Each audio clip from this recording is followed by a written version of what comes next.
So again, every time I recall him back, I reward him, and then I free him.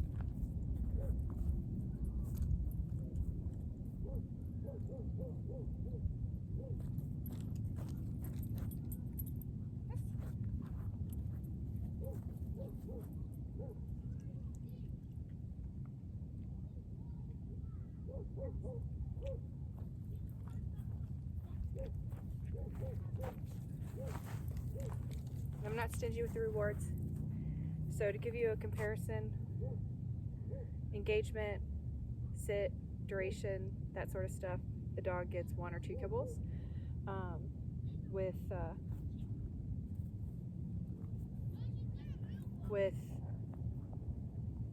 recalls, they get about a handful, okay, depending on the size of the dog, of course.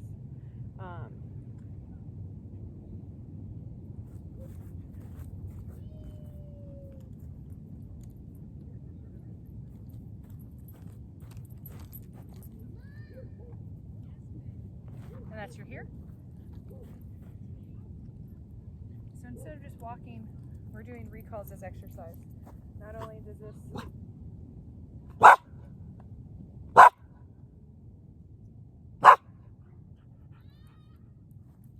there's an example of redirection. Instead of telling him he can't bark at what made him nervous, which was those little go-karts over there, I redirected him with the target. And again, redirect him back to me with the target. So the redirection with positive reinforcement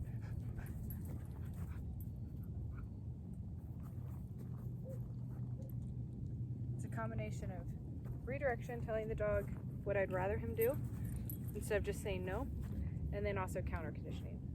So we're redirecting him away using an exercise we get to use positive reinforcement for, which is the counter conditioning.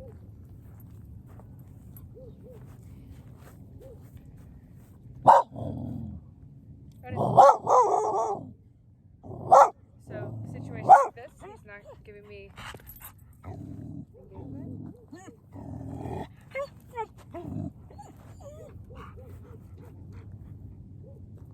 So that's an example of using spatial pressure to calm down his reactivity. As soon as he calms down, we start working the counter conditioning, okay? So inserting yourself in between him and the trigger. You're using spatial pressure and body blocking to calm him down. And then as soon as he settles, submits to your spatial pressure, gives you engagement, you start working that counter conditioning, okay? He doesn't necessarily have to give you engagement to start working the counter conditioning. He can just submit and give you a sit, and then you can give him the thumbs up in front of his face, just like that. So if there's ever a time that he's not giving you engagement and you want to cut him off from charging at the trigger, insert his marker, redirect him away, reward him. So there's dogs behind the camera, there's people, there's all sorts of stuff that he's observing. You can see his eyes. So I can tell that he's calming down. We've worked a couple times off of these distractions. So now I'm giving him the opportunity to make that decision. I'm not inserting myself in between him and the trigger as aggressively as I would if they just appeared. But it's important to keep him under his threshold as much as possible. Down.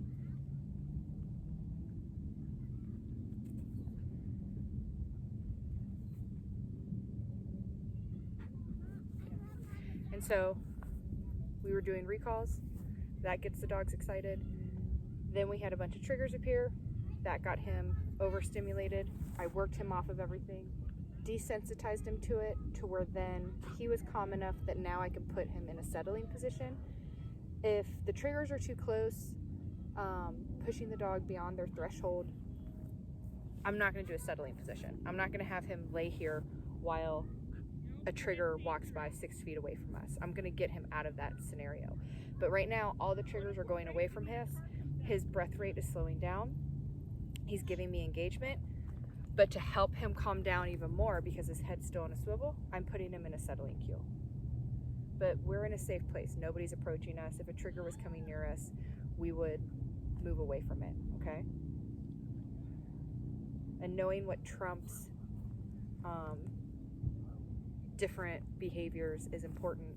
So for him, a trigger is always going to trump whatever else I'm doing.